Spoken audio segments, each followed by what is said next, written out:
एक ऐसा नाम जिसने धर्म सिखाया, एक ऐसा नाम जिसने कर्म सिखाया, इसने ही प्रेम सिखाया और इसने ही त्याग सिखाया। वो नाम है श्री कृष्ण।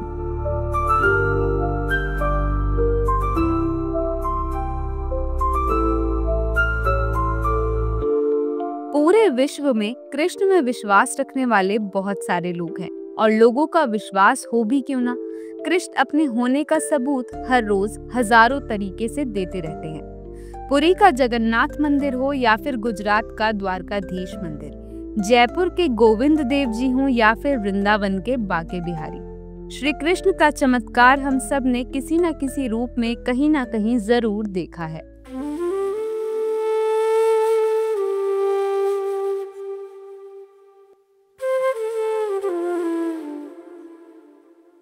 हिंदू धर्म में बताई गई श्री कृष्ण की जिंदगी की कहानियों से बहुत कुछ सीखा जा सकता है और उनकी रास लीला के किस्से किसे नहीं पसंद। पर आज हम इस वीडियो में आगे बढ़े उससे पहले ये समझ लेते हैं कि रास लीला आखिर होती क्या है। रास लीला in literal sense means the dance of divine love.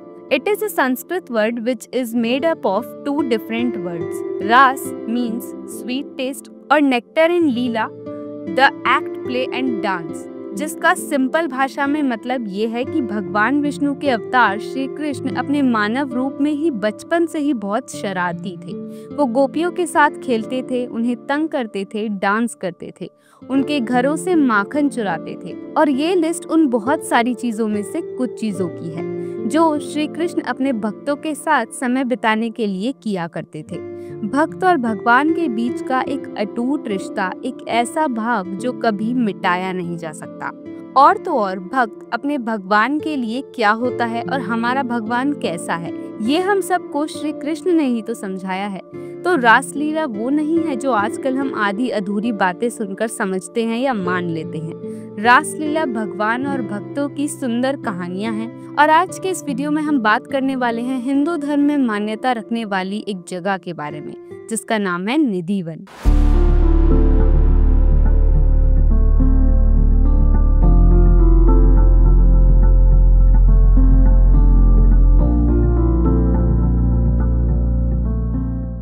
Vrindavan नगरी में स्थित ये निधि वन श्री कृष्ण, राधा रानी और सभी गोपियों की रास लीला का जीता जागता प्रतीक है और साथ ही इस चीज का प्रमाण भी है कि यहाँ आज भी श्री कृष्ण खुद आकर रास लीला रचाते हैं।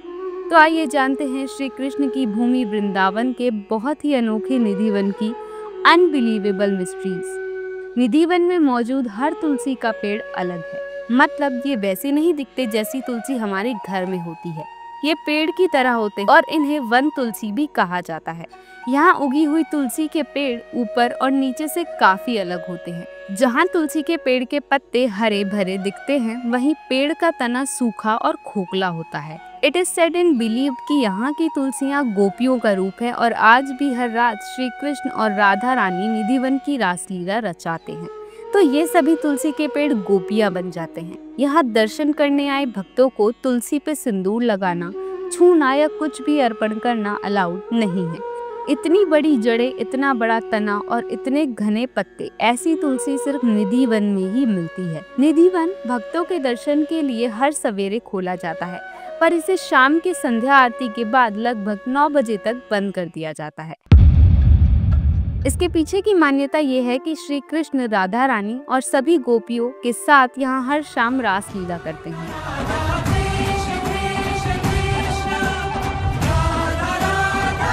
अब काफी सारे लोगों का कहना ये भी होगा कि ये हवा में बताई गई और बोली गई बातें हैं, ऐसा कुछ नहीं होता। तो मैं आपको कुछ ऐसी चीजें बताना चाहती हूँ जिससे शायद आप भी सोचने पे मजबूर हो जाएं कि आखिर क्या है निधि वन का रहस्य।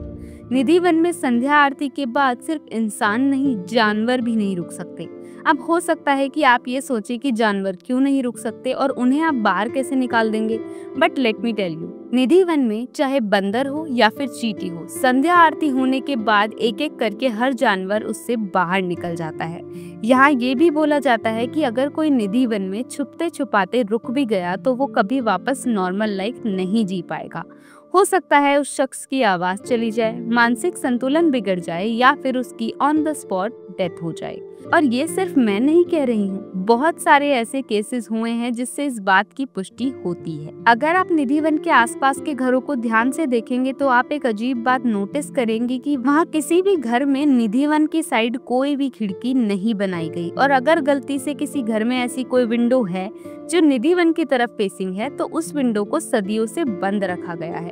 और ऐसा इसलिए है क्योंकि लोगों का कहना है कि वो नहीं चाहते कि रात को गलती से उनकी नजर निधि वन पर चली जाए। और ये बात यहीं खत्म नहीं होती, लोगों का ये दावा है कि रात के टाइम उनको इस तुलसी के जंगल से गानों की और घुंघरुओं की आवाजें सुनाई देती रहती हैं। लेकिन आज तक किसी ने भी उस समय इनके ओरिजिन को जानने की कोशिश नहीं की। माना जाता है कि एक बार राधा रानी के कुछ दोस्तों को रात के समय बहुत जोर से प्यास लग रही थी, इसलिए उन्होंने यमुना तट पर जाकर पानी पीने का फैसला किया। लेकिन जब ये बात राधा रानी को पता चली तो उन्होंने अपने दोस्तों को रोक दिया, क्योंकि उनका कहना था कि रात के समय तो किसी भी नदी के लिए आराम करने का समय होता है। पर आखिर राधा रानी अपने दोस्तों को प्यासा कैसे रहने देती, पानी तो चाहिए ही था। तब अपने भक्तों का ये हाल देखकर श्री कृष्ण ने जमीन से पानी का एक नया स्रोत निकाला, जिसको आज निधि वन में ललिता कुंड के नाम से जाना जाता है। निधि वन में एक बहुत ही खूबसूरत श्रृंगार घर है जो राधा रानी और श्री कृष्ण के लिए बनाया गया है। इस कमरे का रहस्य आज तक कोई नहीं समझ पाया। तो होता कुछ यूं है कि हर रात मंदिर बंद होने से पहले मंदिर के पुजारी श्रृंगार घर में वहां रखे बिस्तर को सजाते हैं। श्रृंगार का सामान वहां रखा जाता है, पान, गुलाब के पत्ते और भी बहुत कुछ, और पूरे श्रृंगार की सामग्री। घर को सजाने के बाद उस पे एक बहुत मोटा सा और बड़ा सा ताला लगा दिया जाता है। अगले दिन हर सवेरे मंदिर खुलते ही सबसे पहले श्रृंगार घर को खोला जाता है और फिर हर रोज सजाया हुआ सामान कमरे में उथल पुथल हुआ मिलता है, जैसे कि मानो रोज रात को यहाँ कोई आता हो। मान्यता ये है कि श्री कृष्ण रोज रात को राधा रानी का श्रृंगार करते हैं और ये दोनों साथ में समय बिताते हैं। तो ये कमरा जिसे रोज खुद मंदिर के पुजारी बंद करते हैं और सवेरे आकर खुद ही खोलते हैं, इसमें कौन आता होगा? रिसर्चेस और इन्वेस्टिगेशंस भी आज तक कुछ पता नहीं लगा पाई। तो अब आप मुझे बताओ, ये भगवान के साक्षात वहाँ होने का प्रमाण नहीं है तो क्या है? सिर्फ यही नहीं, चौंका देने वाली बात तो इतनी सारी है कि हम सुन सुनकर उनके जवाब ढूंढते ही रह जाएंगे और आश्चर्य के अलावा कुछ हाथ नहीं लगेगा। इतने सारे फैक्ट्स और प्रूफ्स को देखने के बाद हम ये तो मान ही सकते हैं कि भगवान श्री कृष्ण के बारे में जो भी बातें लिखी गई हैं वो कोई मिथ नहीं बल्कि रियलिटी है। महाभारत और रामायण जैसी किताबें कोई स्टोरी बुक नहीं बल्कि हमारी हिस्ट्री का एक वेल डॉक्यूमेंटेड हिस्सा है। अयोध्या, मथुरा, वृंदावन, श्रीलंका, कैलाश पर्वत, हिमालय और ना जाने कितने सारे ऐसे सबूतों का होना अपने आप में ही भगवान के होने का एक बहुत बड़ा सबूत है। तो याद रखिएगा, हमारा धर्म कोई माइथोलॉजी नहीं है बल्कि हिस्ट्री है। रही बात लोगों की, तो लोगों के दिल में सवाल तो हमेशा ही रहेंगे। आज वो सवाल कुछ हैं तो कल कुछ और होंगे, पर भगवान है या नहीं ये तो सवाल ही नहीं होना चाहिए। ये वीडियो खत्म करने से पहले मैं बस इतना ही कहना चाहूंगी कि आजकल ढोंग और पाखंड के चलते लोगों के मन के अंदर की आस्था को बहुत ज्यादा ठेस पहुंचती है। जहाँ इतने स्कैम्स चल रहे हैं वहाँ कोई भी अपने मन में श्रद्धा कैसे रख पाएगा? पर मुझे ये लगता है कि भगवान को देखने के लिए हमें आंखों की जरूरत नहीं है। भगवान है या नहीं इस बात का सबूत मांगने की भी जरूरत नहीं है, क्योंकि अगर आपके मन में श्रद्धा है, आप उस एनर्जी पर भरोसा करते हो, तो भगवान है और आपके साथ है हर दम हर वक्त। इसलिए तो अंधे होने के बाद भी सूरदास जी ने भगवान श्री कृष्ण के पूरे रूप का ऐसा वर्णन किया है जो शायद कोई और दे ही नहीं पाएगा।